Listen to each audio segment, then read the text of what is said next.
Hi ನಮಸ್ತೆ, ಆಹಾರ ಬುತ್ತಿಗೆ ಸ್ವಾಗತ. ಈ ಥರದ್ದು ಸಣ್ಣ ಸಬ್ಬಕ್ಕಿಯಿಂದ ನಾನು ಒಂದು ಪಾಯಸ ಮಾಡಿ ತೋರಿಸ್ತೀನಿ ಬನ್ನಿ. ಶಿವರಾತ್ರಿ ಹಬ್ಬಕ್ಕೆ ಈ ಥರದೊಂದು ಪಾಯಸ ಮಾಡ್ಕೊಂಡು ತಿಂದರೆ ತುಂಬ ಚೆನ್ನಾಗಿರುತ್ತೆ, ತುಂಬ ಟೇಸ್ಟ್ ಇರುತ್ತೆ. ವಯಸ್ಸಾದವರೆಲ್ಲ ಮೊದಲಿನ ಥರ ಉಪವಾಸ ಇರೋಕ್ಕಾಗಲ್ಲ. ಈ ಥರದ್ದು ಮಕ್ಕಳು ಉಪವಾಸ ಇದ್ದರೆ ಮಕ್ಕಳಿಗೆ, ವಯಸ್ಸಾದವ್ರಿಗೆ ಈ ಥರ ಸಬ್ಬಕ್ಕಿ ಪಾಯಸ ಮಾಡಿಕೊಟ್ರೆ ತುಂಬ ಚೆನ್ನಾಗಿರುತ್ತೆ. ಹಣ್ಣು ಹಂಪಲು ತಿಂದು ಇದು ರಾತ್ರಿ ಹೊತ್ತು ಒಂದು ಕಪ್ ಕುಡಿದ್ರೆ ಸಾಕು, ಸೂಪರಾಗಿರುತ್ತೆ. ಸಣ್ಣ ಸಬ್ಬಕ್ಕಿ ತೊಗೊಂಡಿದ್ದೀನಿ. ಇದು ಸಕ್ಕರೆ ಟೈಪ್ಸ್ ಕಾಣಿಸುತ್ತೆ, ಸಕ್ಕರೆ ಅಲ್ಲ ಇದು. ಈ ಥರ ಚಿಕ್ಕದೊಂದು ಸಬ್ಬಕ್ಕಿ ಬರುತ್ತೆ. ಶಿವರಾತ್ರಿ ಹಬ್ಬಕ್ಕೆಲ್ಲ ಈ ಥರ ಸಬ್ಬಕ್ಕಿ ತಂದು ನೀವು ಒಂದು ಪಾಯಸ ಮಾಡ್ಕೊಂಡು ತಿನ್ಬೋದು. ಉಪವಾಸ ಇರೋರೆಲ್ಲ ಇದು ಶಿವರಾತ್ರಿಗೆ ಮಾಡ್ಕೊಂಡು ತಿನ್ನೋದ್ರಿಂದ ತುಂಬ ಒಳ್ಳೆಯದು. ಯಾಕಂದರೆ ವಯಸ್ಸಾದವ್ರು ಇರ್ತಾರೆ, ಮಕ್ಕಳು ಇರ್ತಾರೆ, ಹೊಟ್ಟೆ ಹಸಿ ತಡೆಯಲ್ಲ, ಅವ್ರಿಗೆಲ್ಲ ಈ ಥರದೊಂದು ಸ್ವೀಟ್ ಮಾಡಿ ಕೊಡ್ಬೋದು. ಇದು ಹೇಗೆ ಮಾಡೋದಂತ ನಾನು ನೋಡ್ಕೊಂಬರೋಣ. ಇವಾಗ ನಾನು ಒಂದು ಬಟ್ಲು ತೊಗೋತೀನಿ. ಬಟ್ಲು ತೊಗೊಂಡ್ಬಿಟ್ಟು ಬಟ್ಲಿಗೆ ಈ ಥರ ಹಾಕ್ಕೊಂಬಿಟ್ಟು ನೀಟಾಗಿ ಇದನ್ನು ಸ್ವಲ್ಪ ನೀರು ಹಾಕಿಬಿಟ್ಟು ನಾವು ತೊಳ್ಕೊಳ್ಳೋಣ. ಇದನ್ನು ಜಾಸ್ತಿ ಹೊತ್ತು ನೆನೆಸೋದೇನು ಬೇಡ. ಈ ಥರ ಜಸ್ಟ್ ನೀರು ಹಾಕಿಬಿಟ್ಟು ಸ್ವಲ್ಪ ನೀಟಾಗಿ ಧೂಳು ಇರುತ್ತೆ, ಈ ಥರ ತೊಳ್ಕೊಂಬಿಟ್ಟು ಒಂದೇ ಒಂದು ನಿಮಿಷ ಹಿಂಗೆ ಇಟ್ಬಿಟ್ಟು ನೋಡಿ, ಒಂದೆರಡು ಸತಿ ಇದನ್ನು ತೊಳೆದ್ಬಿಟ್ಟು ನಾವು ನೀಟಾಗಿ ನೀರು ತೆಗೆದ್ಬಿಟ್ಟು ಇಟ್ಬಿಟ್ಟು ನಾವು ಇದಕ್ಕೆ ಏನೇನು ಬೇಕಂತ ನಾವು ಅದಕ್ಕೆ ಐಟಮ್ಸು ಹಾಕ್ಕೊಳ್ಳೋಣ ಬನ್ನಿ. ಇದನ್ನು ಪಕ್ಕಕ್ಕಿಟ್ಟು ನಾವು ದ್ರಾಕ್ಷಿ, ಗೋಡಂಬಿ, ಬಾದಾಮಿ, ಆಮೇಲೆ ಒಣ ಖಜೂರ ಅವೆಲ್ಲ ನಾನು ತುಪ್ಪದಲ್ಲಿ ಫ್ರೈ ಮಾಡ್ಕೊಂಬರ್ತೀನಿ ಬನ್ನಿ. ನೋಡಿ, ಒಂದು ಬಾಣಲಿ ಇಟ್ಕೋಬೇಕು. ಬಾಣಲಿಗೆ ನಾನು 2-3 ಸ್ಪೂನ್ ಆಗೋಷ್ಟು ನಾನು ತುಪ್ಪ ಹಾಕ್ತಾಯಿದ್ದೀನಿ. ತುಪ್ಪ ಹಾಕಿಬಿಟ್ಟು ನಾವು ಡ್ರೈ ಫ್ರೂಟ್ಸ್ ಎಲ್ಲ ಇದರಲ್ಲಿ ನಾವು ತುಪ್ಪದಲ್ಲಿ ಕರ್ಕೋಬೇಕು. ನೋಡಿ, ಗೋಡಂಬಿ, ಬಾದಾಮಿ, ದ್ರಾಕ್ಷಿ, ಒಣ ಖಜೂರ ನಾನು 4 ಥರ ತೊಗೊಂಡಿದ್ದೀನಿ. ನೀವು ಎಷ್ಟು ಥರ ಬೇಕಾದರೂ ನಿಮ್ಗೆ ಇಷ್ಟ ಬಂದಷ್ಟು ಹಾಕ್ಕೋಬೋದು. ಇದನ್ನು ಹಾಕ್ಬಿಟ್ಟು ನಾನು ಚೆನ್ನಾಗಿ ಎಣ್ಣೆಲಿ ಫ್ರೈ ಮಾಡಿಬಿಟ್ಟು ನಾನು ಇದನ್ನು ಹೊರಗೆ ತೆಗಿತೀನಿ. ಹಾಗೆ ಇದನ್ನು ರೋಸ್ಟ್ ಮಾಡ್ಕೋಬೇಕು. ಮಾಡ್ಕೊಂಬಂತು ಒಂದು ಪ್ಲೇಟಿಗೆ ತೆಗೆದುಬಿಟ್ಟು ನಾವು ತುಂಬ ಸಿಂಪಲ್, ಇದು ಬೇಗನೆ ಮಾಡ್ಕೊಂಡು ತಿನ್ನುವಂಥ ವಸ್ತು. ನಮ್ಮಮ್ಮ, ನಮ್ಮ ಅಜ್ಜಿಯರೆಲ್ಲ ಏನೂ ತಿಂತಿರಲಿಲ್ಲ. ಶಿವರಾತ್ರಿ ಅಂದ್ರೇ ಒಂದು ಸಡಗರ, ಸಂಭ್ರಮ, ಅಷ್ಟು ಚೆನ್ನಾಗಿ ಹಬ್ಬ ಮಾಡೋರು. ಈಗಿನ ಕಾಲದವ್ರಿಗೆಲ್ಲ ಆ ಥರ ಉಪವಾಸ ಮಾಡೋಕ್ಕೆ ಆಗೋದೇ ಇಲ್ಲ. ಹಂಗಂತೇಳ್ಬಿಟ್ಟು ನಾವು ಉಪ್ಪು ಖಾರ ಏನೂ ತಿನ್ನೋಕ್ಕೆ ಹೋಗಬಾರ್ದು. ಈ ಥರದೊಂದು ಸಿಂಪಲ್ಲಾಗಿರೋದು ಸ್ವೀಟು ಇಲ್ಲ ಹಣ್ಣು, ಈ ಥರ ಪಾಯಸ, ಅದು ಸಬ್ಬಕ್ಕಿ ಪಾಯಸನೇ ಮಾಡ್ಕೊಂಡು ತಿನ್ನಬೇಕು. ಶಾವಿಗೆ ಪಾಯಸ ಎಲ್ಲ ಮಾಡೋಕ್ಕೆ ಹೋಗಬೇಡಿ.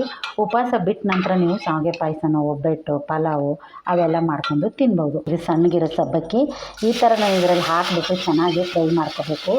ಇದನ್ನೇನು ತುಂಬ ಹೊತ್ತು ನೆನೆಸಿಡಬೇಕಂತ ಏನೂ ಇಲ್ಲ.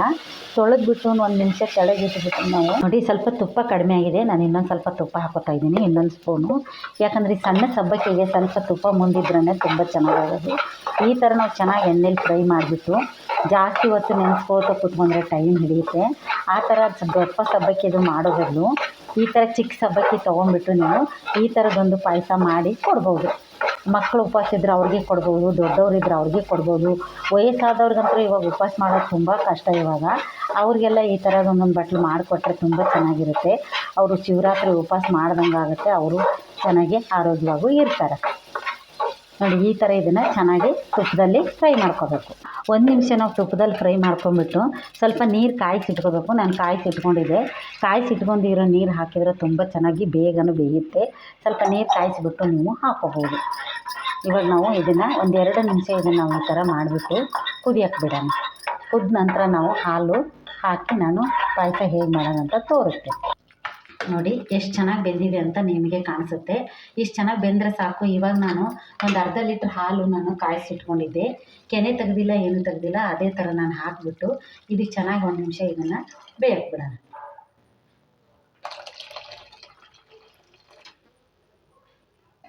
ನೋಡಿ, ಹಾಲು ಹಾಕ್ಕೊಂಡ್ಬಿಟ್ಟು ನಾವು ಚೆನ್ನಾಗಿ ಮಿಕ್ಸ್ ಮಾಡಿದರೆ ಸೂಪರಾಗಿರೋದೊಂದು ಸಣ್ಣ ಸಬ್ಬಕ್ಕಿದು ಪಾಯಸ ರೆಡಿ ಆಗುತ್ತೆ.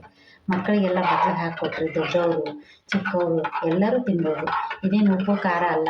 ಸಾಯಂಕಾಲ ಹೊತ್ತು ಈ ಥರ ಮಾಡ್ಕೊಂಡು ಎಲ್ರಿಗೆ ಕೊಟ್ಟರೆ ಸೂಪರಾಗಿ ಇರುತ್ತೆ. ಇದು ಸ್ವಲ್ಪ ಕುದಿ ಬರಲಿ, ನಾನು ಡ್ರೈ ಫ್ರೂಟ್ಸ್ ಎಲ್ಲ ಹಾಕ್ತೀನಿ. ನೋಡಿ, ಎಷ್ಟು ಚೆನ್ನಾಗಿ ಬೆಂದಿದೆ ಅಂತ ನೀವೇ ನೋಡ್ತೀರಾ. ಇದು ನೆನೆಯಾಕಬೇಕಾಗಿಲ್ಲ, ಏನಿಲ್ಲ, ಜಸ್ಟ್ ತೊಳೆದ್ಬಿಟ್ಟು ಹುರಿದ್ಬಿಟ್ಟು ಈ ಥರ ಪಾಯಸ ಮಾಡಿದರೆ ಮಾತ್ರ ಸೂಪರಾಗಿರುತ್ತೆ. ಇವಾಗ ನಾವು ಬೆಲ್ಲ ಬೇಕಾದವ್ರು ಬೆಲ್ಲ ಹಾಕ್ಕೊಳ್ಳಿ. ನಾನೊಂದು ಬಟ್ಲು ಸಕ್ಕರೆ ತೊಗೊಂಡಿದ್ದೀನಿ, ಸಕ್ಕರೆ ಹಾಕ್ತಾಯಿದ್ದೀನಿ. ಸಿಹಿ ಪ್ರಮಾಣ ನೋಡಿಕೊಂಡು ನೀವು ಎಷ್ಟು ಅಂತ ಅಷ್ಟು ಹಾಕ್ಕೋಬೇಕು. ತೆಳ್ಳಗೆ ಬೇಕಂದರೆ ಸ್ವಲ್ಪ ತೆಳ್ಳಗೆ ಮಾಡ್ಕೊಳ್ಳಿ, ಇಲ್ಲ ಗಟ್ಟಿ ಬೇಕಂದರೆ ಈ ಥರ ಗಟ್ಟಿನೂ ಮಾಡ್ಕೋಬೋದು. ನಿಮ್ಗೆ ತೆಳ್ಳಗೆ ಬೇಕಂದರೆ ಇನ್ನೊಂದು ಸ್ವಲ್ಪ ನೀರು ಇಲ್ಲ ಹಾಲು ಹಾಕಿಬಿಟ್ಟು ಇನ್ನೊಂದು ಸ್ವಲ್ಪ ನೀವು ತೆಳ್ಳಗೂ ಮಾಡ್ಕೋಬೋದು. ನೋಡಿ ಕುದೀತಾ ಐತೆ ಇದು.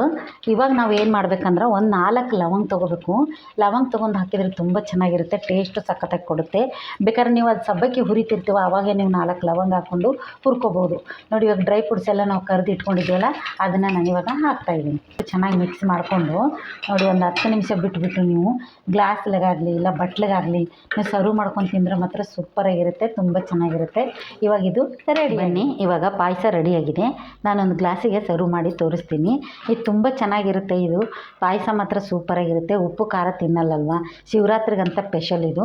ಸಬ್ಬಕ್ಕಿ ಪಾಯಸ ಆದರೂ ಮಾಡ್ಕೋಬೋದು, ಸಬ್ಬಕ್ಕಿ ಅವಲಕ್ಕಿ ಆದರೂ ಮಾಡ್ಕೋಬೋದು, ತುಂಬ ಟೇಸ್ಟ್ ಇರುತ್ತೆ. ವಯಸ್ಸಾದವರೆಲ್ಲ ಮೊದಲಿನ ಥರ ಉಪವಾಸ ಇರೋಕ್ಕಾಗಲ್ಲ. ಈ ಥರದ ಮಕ್ಕಳು ಉಪವಾಸ ಇದ್ದರೆ ಮಕ್ಕಳಿಗೆ ವಯಸ್ಸಾದವ್ರಿಗೆ ಈ ಥರ ಸಬ್ಬಕ್ಕಿ ಪಾಯಸ ಮಾಡಿಕೊಟ್ರೆ ತುಂಬ ಚೆನ್ನಾಗಿರುತ್ತೆ. ಹಣ್ಣು ಹಂಪಲು ತಿಂದು ಇದು ರಾತ್ರಿ ಹೊತ್ತು ಒಂದು ಕಪ್ ಕುಡಿದ್ರೆ ಸಾಕು, ಸೂಪರಾಗಿರುತ್ತೆ.